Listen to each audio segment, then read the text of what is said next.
So I've talked about changing university culture, knowing that it's not just about hoping that more activities would take place, but fundamentally changing how universities are and what they value in the UK. So how has the UK gone about this? So in 2008, the research funders set up the National Coordinating Centre for Public Engagement. And this has been a critical organisation for the evolution that we went through to help universities across the UK better support public engagement and social innovation in their universities. And their job has been to work with the universities to share their learning with everybody else, to share the challenges, to share best practice. And we know that universities are naturally very competitive with each other. But with public engagement and social innovation, I think there's a real spirit of collaboration and sharing best practice, because we all want to get better at it. And the National Coordinating Centre for Public Engagement has been key in this respect.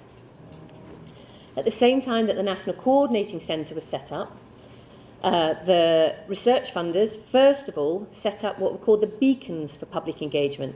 And this was 6 research-intensive universities across the UK that were giving significant funding for a 4-year process in order to better embed public engagement as part of their culture. This was followed by another 8 universities called the Catalysts in 2012 to 2015. Again, they were given 3 years funding to improve the culture for public engagement and social innovation to flourish. This was followed by 2015, 10 research-intensive universities, including Oxford and Cambridge, were giving funding for 2 years funding to embed public engagement. And finally, and it's ongoing at the minute, another 10 universities have been given a year's worth of funding to help improve their culture. So as well as these 34 universities, there's many, many more universities in the UK that are all pushing towards becoming an engaged university. So I'd now like to focus in on one university, and that, of course, I'm going to choose Oxford, my university, to show you the types of things we did to try and enable a climate in which public engagement and social innovation could flourish within Oxford. So first of all, there's 9 different factors in the UK that we focus on, and that we know we've got the evidence that shows that if you focus on these 9 different aspects, you can really help embed public engagement culture change at your university. And the first one comes under purpose, and this is about the university embedding a commitment and being very loud and proud about that commitment to being an engaged university. And that comes in 3 ways, through mission, leadership, and communications. So first of all, mission. So in 2015, when I started at Oxford as the head of public engagement, we didn't have any strategic, we weren't showing that public engagement was a strategic importance. We now have a university public engagement strategic plan for the whole University of Oxford. And indeed, Oxford itself, which as you know is a very old university, it's 900 years old, and for many hundreds of years had the 2 pillars that were the most important were research and teaching. And of course, they continue to be extremely important, but the new University of Oxford strategic plan that's coming out this year will have a 3rd pillar, and that will be engagement.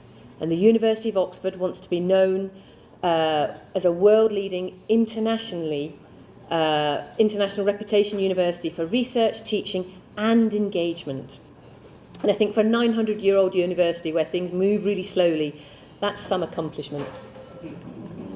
So also leadership is very important, showing that our leadership right through the organisation, but in particular our senior leaders, showing that public engagement is important and they value it. So we have our president, Professor Louise Richardson, on the left there, as you look at it. On the right here is our Vice President for Research and Innovation, Ian Walmsley, and both of these are champions for public engagement and social innovation. And in the middle, we also have a formal role at the university, and that's the Academic Champion for Public Engagement. And their role is specifically, from the academic point of view, helping the university change its culture. And this is Professor Alison Woolard. She's our 3rd Academic Champion. Communications and profile raising is really important.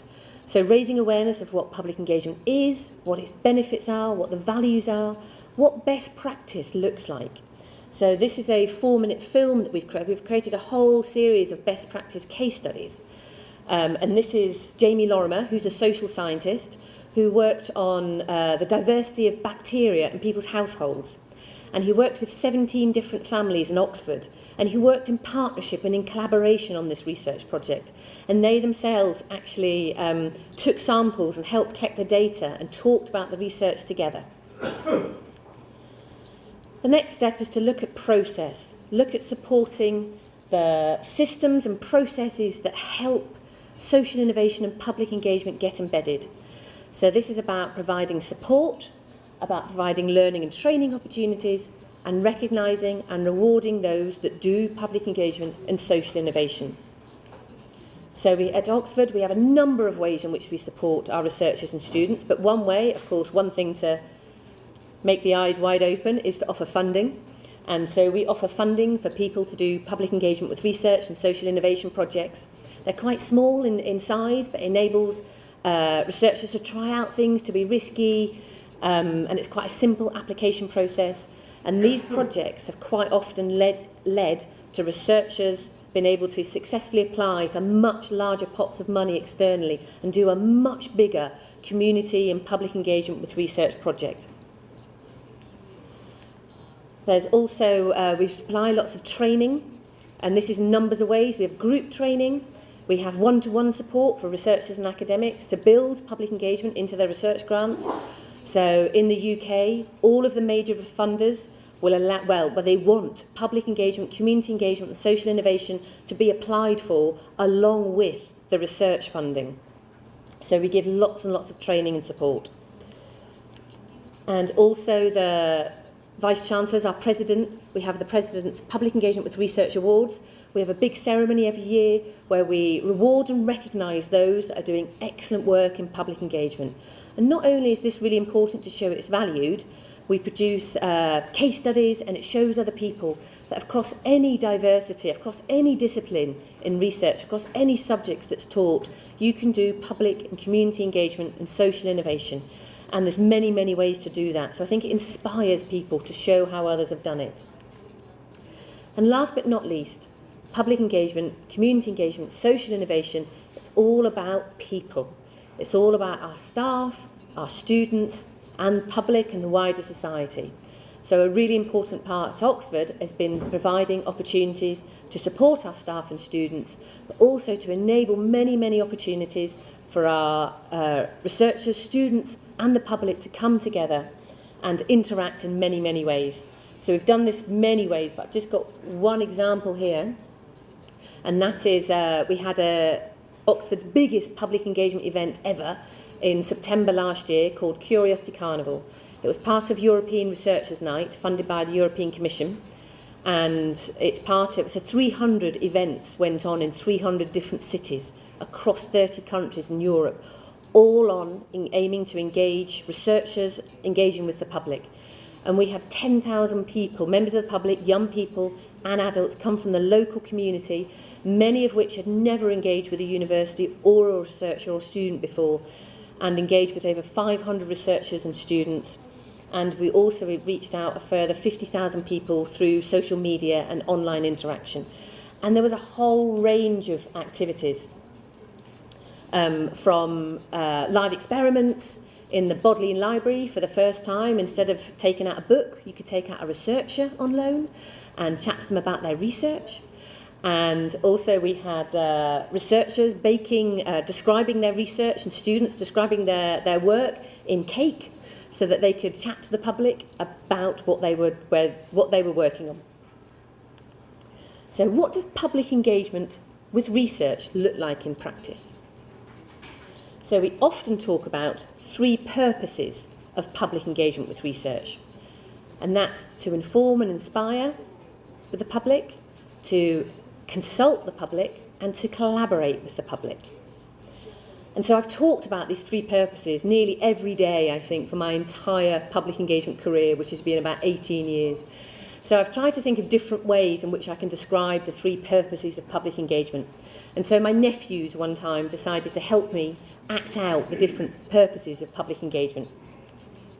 So here we have Fred, on the right, who's acting out the researcher, and here we have Harry, who's representing a member of the public, and this is Fred, who is doing informing the public about research.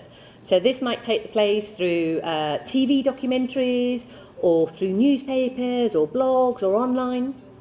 And the next one is to inspire the public. So here we have Harry, who's very inspired, and this might happen through festival activities. Going into schools and working with young people is really, really important, and that happens a lot under public engagement. Inspiring the next generation of young people, not just to be researchers and come to university, but to understand the place of universities in society and how they can be part of that. There's also for researchers to listen to the public and consult the public. And this may be to think about what research questions should be posed. For example, many of our medical scientists work with patients of that condition, and they work together on what research questions should be asked in order to make that condition more livable, more bearable. There's also talking about social and ethical implications of research. For example, artificial intelligence is something that we want that we know has huge potential for society, but we definitely want society to be able to have a say about how artificial intelligence actually comes into our world. And then there's researchers and the public, that's George on the right.